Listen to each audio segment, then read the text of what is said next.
Hello दोस्तों। तो आज हम जानेंगे पोटेशियम के बारे में। प्योर पोटेशियम एक हाईली रिएक्टिव मेटल है। अगर इसे पानी में एक्सपोज किया जाए तो ये एक पर्पल फ्लेम के साथ एक्सप्लोड करता है। इसलिए नेचर में ये हमें फ्री फॉर्म में नहीं मिलता, ये मिनरल और कंपाउंड के फॉर्म में मिलता है। लेकिन क्या आप यकीन करेंगे कि हमारे शरीर में ये हाईली रिएक्टिव मेटल इस पोटेशियम के केशंस होते हैं। केशंस यानी कि इलेक्ट्रिकल चार्ज लिए हुए आयंस। लेकिन क्यों, क्या काम है इसका हमारे शरीर में? तो आइए आज इस वीडियो में हम जानते हैं ये मैक्रो मिनरल के बारे में।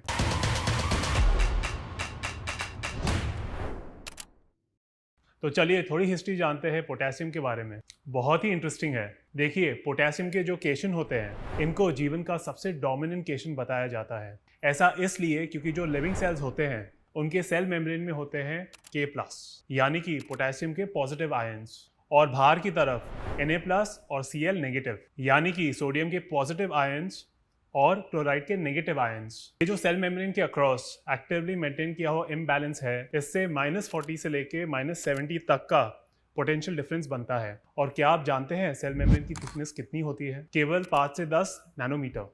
इतनी छोटी थिकनेस पर इतना पोटेंशियल डिफरेंस, क्या जबरदस्त पावर है ये। और ऐसे करीबन 30 ट्रिलियन सेटअप्स यानी कि 30 ट्रिलियन सेल्स हमारे बॉडी में है। शक्तिमान सीरियल में वो एक ग्राफिक दिखाते थे, शरीर के अंदर बिजली जैसा कुछ चमकता हुआ। अगर सेल्स के इस इलेक्ट्रोकेमिकल ग्रेडियंट की पेंटिंग बनाई जाए तो शायद कुछ वैसे ही बनेगी। इसे सोडियम पोटेशियम पंप भी कहा जाता है। तो आइए दोस्तों, अब हम जानते हैं एवोल्यूशनरी हिस्ट्री ऑफ पोटेशियम के बारे में। तो कैसे घुस गए पोटेशियम हमारे सेल्स के अंदर? वेल, पोटेशियम की एवोल्यूशनरी हिस्ट्री हमें बहुत पीछे लेके जाती है। कितने पीछे? लाइफ की शुरुआत पर। इस हिस्ट्री में भी एक भारी मिस्ट्री छुपी हुई है। तो जैसे हम जानते हैं कि लाइफ की शुरुआत हुई समुद्र पे।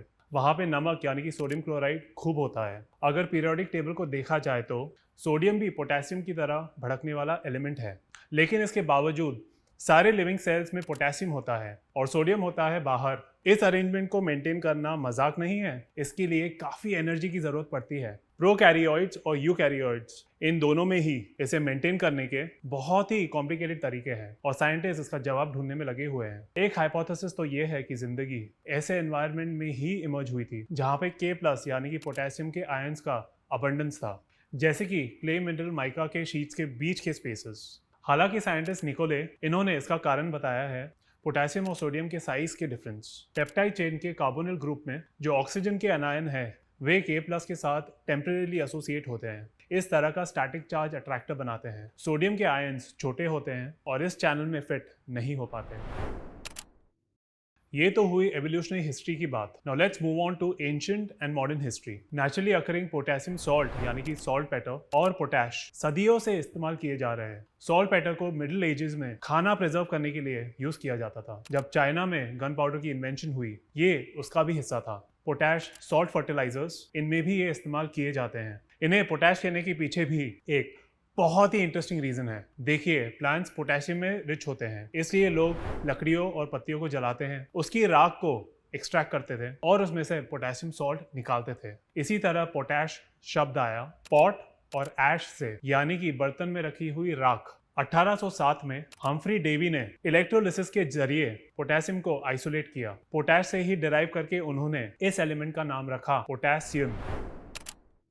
So guys, let's talk about potassium as a nutrient. Potassium एक essential macro mineral है जो हमारे शरीर में सारे टिश्यूज को चाहिए। बहुत सी की प्रोसेसेस के लिए, हमारे किडनीज, हमारे दिल के लिए, हमारे मसल्स के कॉन्ट्रैक्शन के लिए, हमारे नर्व इम्पल्सेस के लिए। इसे एक इलेक्ट्रोलाइट भी कहा जाता है क्योंकि ये एक छोटा इलेक्ट्रिकल चार्ज उसको लिए हुए होता है। ये चार्ज हमारे सेल्स और नर्व फंक्शंस को एक्टिवेट करता है। पोटेशियम का हमारे बॉडी में मेन रोल है हमारे सेल्स के अंदर के फ्लूइड, इसके लेवल को नॉर्मल रखना, जबकि इसका काउंटर पार्ट है सोडियम, जिसका काम है सेल्स के बाहर नॉर्मल फ्लूइड लेवल्स इसको मेंटेन करना।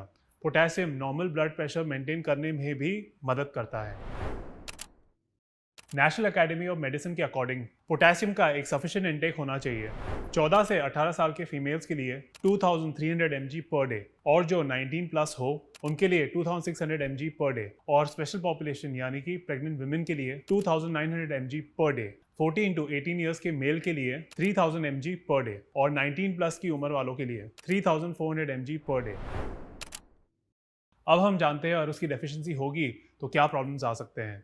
पोटेशियम की कमी को कहा जाता है हाइपोकैलीमिया।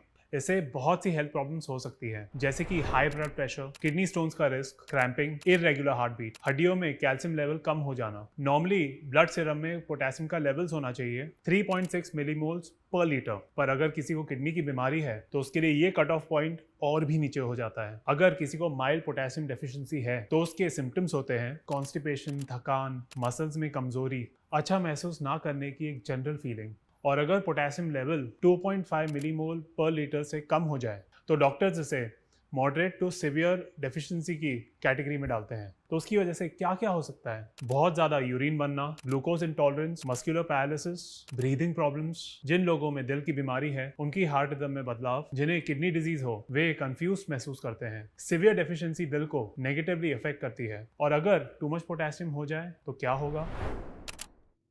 पोटेशियम लेवल अगर ज़्यादा हो गया तो उसे कहा जाता है हाइपरकैलेमिया। आमतौर पर एक व्यक्ति पोटेशियम के हाई लेवल्स को टॉलरेट कर सकता है। किडनीज उस एक्स्ट्रा पोटेशियम को रिमूव कर देती है, लेकिन जिन लोगों को किडनी प्रॉब्लम्स हो और किडनी उस पोटेशियम को ना निकाल पाए उसके लिए ये प्रॉब्लमेटिक हो जाता है। तो ज़्यादा पोटेशियम मतलब कितना? अगर ये लेवल 5.1 से 6 मिलीमोल्स यहाँ तक पहुँच जाए तो डॉक्टर्स उसे हाई लेवल मानते हैं। जिन लोगों में सिवियर हाइपरकैलेमिया हो उन्हें कुछ ऐसी प्रॉब्लम्स आ सकती है, heart palpitations, shortness of breath, chest pain. ऐसे में उन्हें प्रोफेशनल मॉनिटरिंग की जरूरत होती है और अगर 6 के ऊपर का लेवल हो तो उन्हें इमीडिएट अटेंशन मिलनी चाहिए। That is a SOS situation. Now let's talk about little bit of drug interactions. अगर कोई इंसान मेडिकेशन पर है तो उसे डॉक्टर से डिस्कस किए बिना अपना पोटेशियम इनटेक नहीं बढ़ाना चाहिए, क्योंकि कुछ दवाई पोटेशियम के साथ इंटरेक्ट कर सकती है, जैसे कि ACE इनहिबिटर्स और एंजियोटेंसिन रिसेप्टर ब्लॉकर्स नाम की दवाई पोटेशियम रिमूवल को रोक सकती है। तो जो व्यक्ति ये दवाई लेता हो और उसे किडनी की बीमारी भी हो, टाइप 2 डायबिटीज या फिर हार्ट डिजीज हो, उसमें पोटेशियम लेवल्स बहुत ऊपर जा सकते हैं। कुछ ड्यूरेटिक ड्रग्स यूरिन आउटपुट को भी बढ़ा देती है और बॉडी बहुत सारा पोटेशियम लूज कर सकती है। इससे हमारे बॉडी में पोटेशियम का लेवल नीचे आ जाता है। तो चलिए दोस्तों, अब हम बात करते हैं फूड सोर्सेज ऑफ पोटेशियम के। इसलिए अगर आपका irregular heart beat, cramping, heart stroke, kidney problem, water retention, इन सब प्रॉब्लम से बचना है तो पोटेशियम का आपको प्रॉपर इंटेक लेना जरूरी है। कहाँ मिलेगा ये? बहुत से आइटम्स में। चलिए आइए जानते हैं। ड्राई फ्रूट्स जैसे कि किशमिश, एप्रिकॉट्स, काजू बादाम, संतरा, केला, खरबूजा, एवोकाडो, विंटर स्क्वॉश जैसे एक्रोन और बटरनट, दूध, दही, सोया मिल्क, आलू, टमाटर, पालक, ब्रोकली और बीट्स, दाल, बीन्स जैसे कि राजमा, नारियल पानी, चिकन सैल्मन वगैरह वगैरह। कमेंट्स में मुझे ज़रूर बताइए आप कौन से ये फूड आइटम्स खाते हैं रेगुलरली। तो मिलते हैं अगले एपिसोड में, तब तक के गुड बाय।